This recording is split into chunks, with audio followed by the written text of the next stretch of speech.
میں نے 6 سیکنڈ میں پھٹنے والے گرنیڈ اور 11 گولیوں والا پسٹل پسند کیا۔ اس کے کہنے کے مطابق میں نے آدھی رقم اسے وہیں ادا کر دی اور بقیہ آدھی اگلے روز سامان کی ڈلیوری پر ہوٹل میں دینی تھی۔ مجھے ایک صحیح گاہک سمجھتے ہوئے اس نے کہا کہ وہ مجھے LMG، SMG، RR اور امریکی ساختہ تمام اقسام کی آٹومیٹک ہتھیار، حتیٰ کہ اسٹرنگلر میزائل اور ان سب ہتھیاروں کا ایمونیشن بھی مہیا کر سکتا ہے۔ اس کے علاوہ جتنی بھی مقدار میں چاہوں وہ مجھے حشیش، LSD اور گولڈن ٹرائی اینگل کی بنی ہوئی ہیروئن بھی ایک سپلائی کر سکتا ہے۔ میں نے اس کا شکریہ ادا کیا۔ واپسی پر پہلے کی طرح مجھے بلائنڈ فولڈ کر کے پہلے گھر کے قریب ہی گاڑی سے اتار دیا گیا۔ دوسرے روز رات کے 8 بجے مقررہ وقت پر سارا سامان ہوٹل میں میرے کمرے میں پہنچا دیا گیا۔ میں نے بقیہ آدھی رقم ادا کی تو سامان لانے والے نے ایک کاغذ پر ہاتھ سے لکھا ہوا ٹیلی فون نمبر مجھے دیا کہ جب بھی ضرورت ہو تو اس فون پر مسٹر تھان سے ڈائریکٹ رابطہ کر سکتا ہوں۔ میں قبل ازیں غازی میں عرض کر چکا ہوں کہ اسمگلر اور زیر زمین کام کرنے والے لکھنے لکھانے کا تردد نہیں کرتے۔ ان کے نزدیک زبانی کیا ہوا وعدہ ہی حرف آخر کی حیثیت رکھتا ہے۔ پہلے بمبئی میں اور اب بینکاک میں بھی اس کا تجربہ ہوا۔ کاش ہمارے کاروباری حضرات ان زیر زمین کام کرنے والوں سے ہی سبق سیکھیں اور اپنے قول اور وعدے کا خیال رکھیں۔ اگلے روز میں نے بازار سے ایسی ڈبل جیکٹ خریدی جس میں یہ سب اسلحہ اچھی طرح سما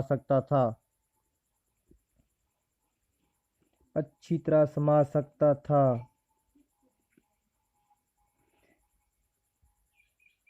جیکٹ خریدتے وقت دکاندار نے یکا یک مجھے نظر انداز کیا اور دکان کے باہر آ کر ہاتھ جوڑا اور سر جھکا کر کھڑا ہو گیا۔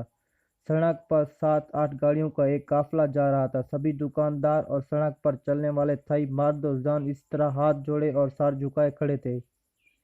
گاڑیوں کا قافلہ گزرنے کے بعد جب دکاندار اندر آیا تو میرے پوچھنے پر اس نے بتایا کہ یہ قافلہ بھائی خان کا تھا، جو تھائی لینڈ کا بے تاج بادشاہ ہے اور اپنی جوانی میں پاکستان سے یہاں آیا تھا اور پھر یہیں کا ہو رہا ہے۔ دکاندار نے اپنی ٹوٹی پھوٹی انگریزی میں مجھے اس کی داستان سنائی تو میں حیران رہ گیا اور یہ فیصلہ کیا کہ پہلی فرصت میں بھائی خان سے ملنے کی کوشش کروں گا، کیونکہ ایسی عجوبہ روزگار شخصیتیں روز روز پیدا نہیں ہوتی۔ میری ضرورت کا اسلحہ مجھے مل چکا تھا۔ راستے میں حائل ہونے والی جھاڑیوں اور گھنے جنگلات میں راستہ بنانے اور شاخوں کو کاٹنے کے لیے ایک بڑے چاقو اور خنجر بھی مجھے بآسانی مل گئے۔ ملیریا سے بچنے کے لیے کنین، سانپوں کے زہر سے بچنے کے لیے ادویات اور 2 فرسٹ ایڈ باکس بھی میں نے خرید لیے۔ دوران سفر پہننے کے لیے سفاری سوٹ اور زین کی برجیس بھی میں نے ارجنٹ آرڈر پر سلوا لی۔ 16 ہیٹ بھی خرید لیا۔ عرضے کے سفر کے لیے میری تیاری مکمل تھی، لیکن ہمراہ جانے والے گائیڈ اور سامان اٹھانے والے کم از کم 2 مزدور کی مجھے لازماً ضرورت تھی۔ میں نے جس سے بھی پتہ کیا، جن گائیڈ سے بھی بات کی تو وہ صرف تھائی لینڈ کی آخری حد تک جانے کو راضی تھے، لیکن برما کی سرحد میں وہ ایک دم بھی قدم رکھنے کو بھی تیار نہ تھے، اور مجھے ایسے افراد کی ضرورت تھی جو سارا برما عبور کر کے نہ صرف بھارت کے سرحدی قصبہ کالا دام تک میرے ہمراہ جائے، بلکہ وہاں سے پھر برما میں داخل ہو کر کشتی میں بنگلہ دیش ساحلی قصبے کا کسی بازار یا برما سے خشکی کے راستے بنگلہ دیش داخل ہو کر رانگا ماٹھی تک ساتھ دے اور پھر انہیں راستوں سے واپس لوٹتے ہوئے تھائی لینڈ میں داخل ہو۔ اس بارے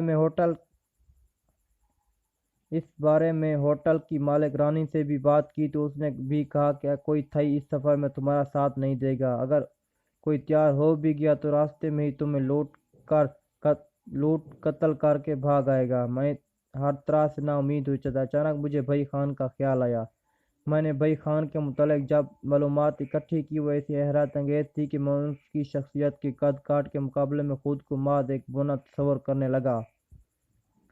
بھائی خان اٹا کے قریب مانسر کیمپ کی پہاڑیوں میں واقع ایک گاؤں ان کا ان پڑھ شخص تھا۔ کیا میں پاکستان سے چند برس قبل وہ غربت سے تنگ آ کر کراچی سے کسی مال بردار جہاز میں ملازم ہوا، اور جب یہ جہاز بینکاک پورٹ پر لنگر انداز ہوا تو بھائی خان جہاز سے چھلانگ لگا کر تیرتا ہوا ساحل تک پہنچا اور غائب ہو گیا۔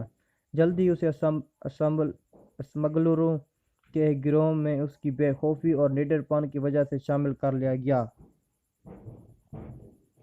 اسمگلنگ کے اسرار و روز جاننے کے بعد اس نے اپنا ایک گروہ تشکیل دیا اور 20 سال کے عرصے میں اپنے علاقے کے تقریباً 50,000 بے روزگار جوانوں کو غیر قانونی طور پر تھائی لینڈ بلوا لیا۔